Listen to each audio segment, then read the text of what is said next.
নমস্কার বন্ধুরা, আজকে একটু ভোর ভোর উঠে পড়লাম। আজ গুরু পূর্ণিমা, ভীষণ ভালো দিন। তাই সকালবেলায় সমস্ত কাজকর্ম সেরে আগে পুজোর ঘরে এলাম। আজ বৃহস্পতিবার, গুরু পূর্ণিমা, এত ভালো দিন আজকের দিনটা। তারপর আর একটা ব্যাপারও আছে, আমি তোমাদের সাথে পরে শেয়ার করছি। সমস্ত পুজোর জোগাড় করে নিলাম।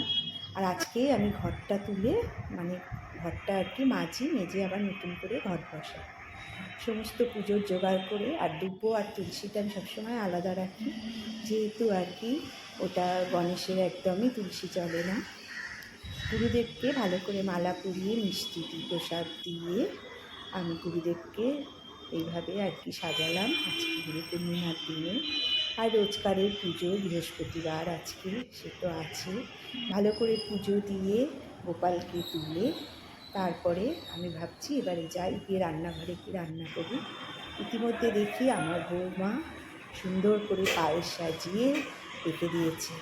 এখন বাজে 9টার মধ্যে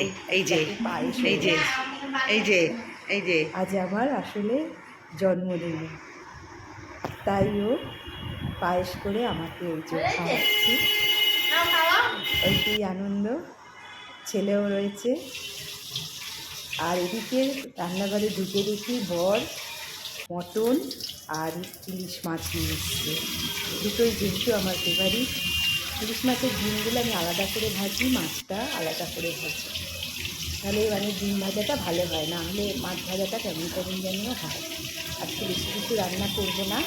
এটা হচ্ছে বিল্লার পোনা মাছ ভাজা, আমার নাতি, আর ইলিশ মাছ, তেল, ডিম আর ইলিশ মাছগুলো, এগুলো ভাপা করে ব্যাস আজকে ইলিশ মাছ ভাজা আর ইলিশ মাছের ডিম আর ইলিশ মাছ ভাজা এগুলো চলবে। মটনটা আজকে আর ইচ্ছা নিয়ে করবো, কারণ মটনটা ভাবছি ভালো করে মেখে টেখে তুলে রেখে দেবো। কালকে দেখি করবো, কারণ মটন ইলিশ মাছ একসঙ্গে হলে শরীর খারাপ করবো। ইয়ার দিয়ে কাজকর্ম আপাতত মোটামুটি শেষ হলো। এবারে গ্যাস ট্যাস মুছে এবারে দুপুরের খাওয়া দাওয়ার শেষ হলে পরে দুধটা শেখায় আর কি। আবার সন্ধে হতেই দেখো কেক বুকে সব নিয়ে হাজির করেছে।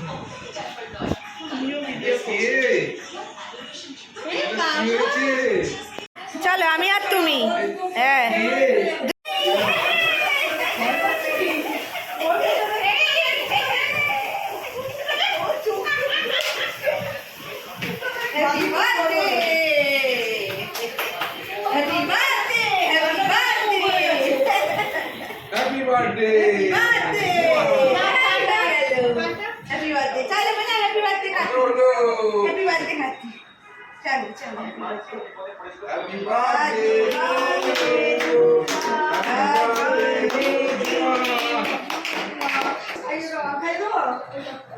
আমি হিন্দি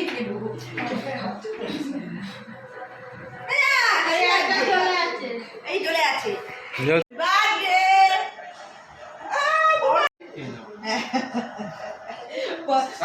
দেখছো তো পেটে ইনফেকশন।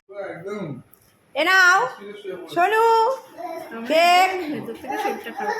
হ্যাঁ তোমাদের সাথে কালকের ভিডিওই আজকে শেয়ার করছি। খুব মজা করতে করতে অনেক রাত্রি হয়ে গেল। তোমাদের কেমন লাগলো বন্ধুরা অবশ্যই জানিও।